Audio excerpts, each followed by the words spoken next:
За та бүхэнд энэ орой минь хүргье. За Монгол улсын тэргүүлэх салбар гэгддэг боловсролын салбарын асуудал бол зөвхөн энэ нэг салбарын асуудал биш, Монголын асуудал гэж би ойлгодог.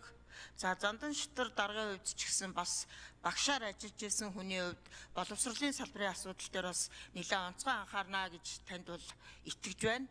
Тэгэд 3 асуулт байна. За нэгдүгээрт нь мэдээж боловсролын салбарын багш ажилчдын цалин хөлс. Өнөөдөр Монголын багш нар сая 480 мянган төгрөгийн цалин авч байгаа. Энэ нь ерөөсөө $400 гэсэн үг, доллартай харьцуулахаар.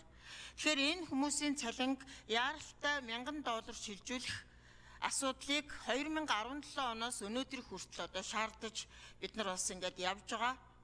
Монголын багш нарын үйлдвэрчний эвлийн холбоо, Монголын мянган багш нар 17 оноос эхлээд энэ багшийн цалинг $1000 түргээ гэд шаардлага тавиад явж байгаа.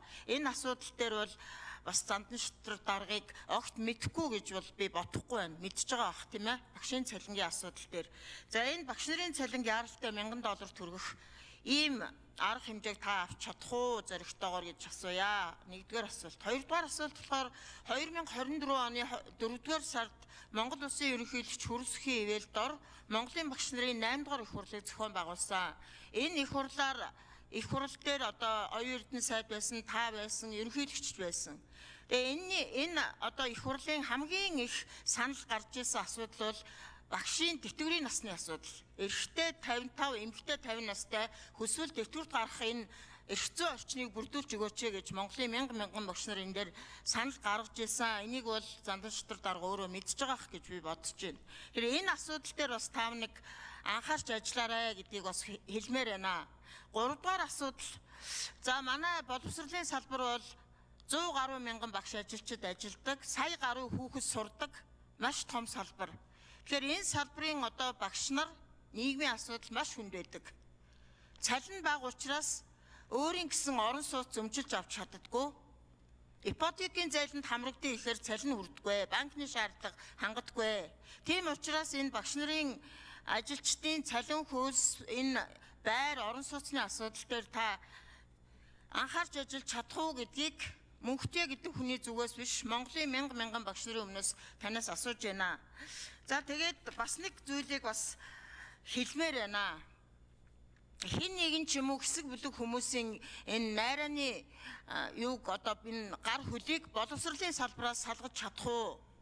Тендер номын сурагчийн тендер одоо хөтөлбөр төсөл хөтөлбөр одоо маш олон юмнууд энэ боловсролын салбараар дамжаад Мөнхтэй гишүүн 1 минут нэмж.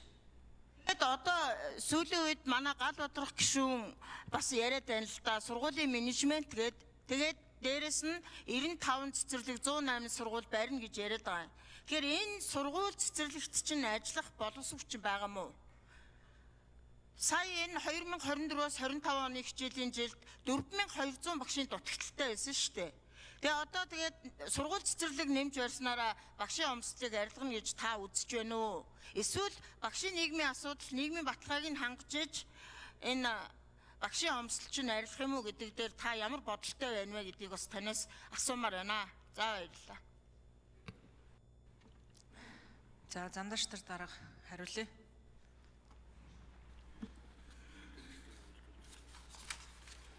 За Цэнцэрэнгийн мөнхтэй гишүүний асуултанд хариулъя. За Монгол Улсын их хурлаар 2023 онд боловсролын багц зүйлийг баталсан. Боловсролын реформыг эхлүүлсэн. Боловсролын салбарт бодлогын шинжил арга хэмжээний суурь нөхцөлийг энэ хуулиар бий болгосон. Энэ шинжиллийн хүрээнд боловсролын чанар, хүртээмж, дэвшүүс байдлыг дэмжиж өөрчлөлттэй нөхцөл хангах чиглэлээр бас нэлээд тодорхой өөрчлөлтүүд хийсэн. Тэгээд цалин хөлсийг бол энэ төсвийн тодголоор нэмэх боломж хязгаарлагдамлаа. Өнөөдөр төсвийн орлого 2.3 их найдаар дутах төсөөлөлттэй байна. Ийм учраас 2.3 их найдаар төсвийн зардлыг танахаас өөр аргагүй нөхцөл байдал үүсэж байна. Энэ гадаад нөхцөл байдал тарифын дайнаас шалтгаалсан манай экспорт орлогууд унж байгаатай шууд холбоотой. Харин 2026 онд бол ер нь энэ боловсролын салбарын шинжилгээ хүрээнд одоо яг бүх нэмэгдлийн дээр тооцоод нөгөө 40% нэмэгдэл хөдөө орон багш нарын дутагдлалтай холбоотой 40% нэмэгдлийн дээр тооцоод бусад салбарын дунд цалиныг 2 сая 332 мянга байхад боловсролын салбарын цалин дунджаар 2 сая төгрөг гэж байгаа. Яг нөгөө бусад нэмэгдлүүдэд тооцоочоор.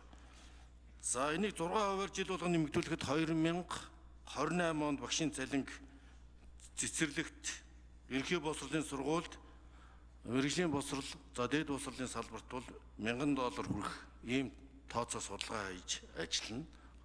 Эх жилд 26-нд 6%-аар инфляцтай нийлмэгдүүлж нэмэх ийм л дотоодтой байгаа юм лээ. Тэгээ энийгээ бүтээмж үр дүнтэй гүйцэтгэлд суурилсан санхүүжилтийн системд боловсролын салбарт шилжүүлснээр багш бас ажилласнараа хийснээр одоо бусад илүү цаг болон хүүхдэд ажилласан цагаараа нэмэлт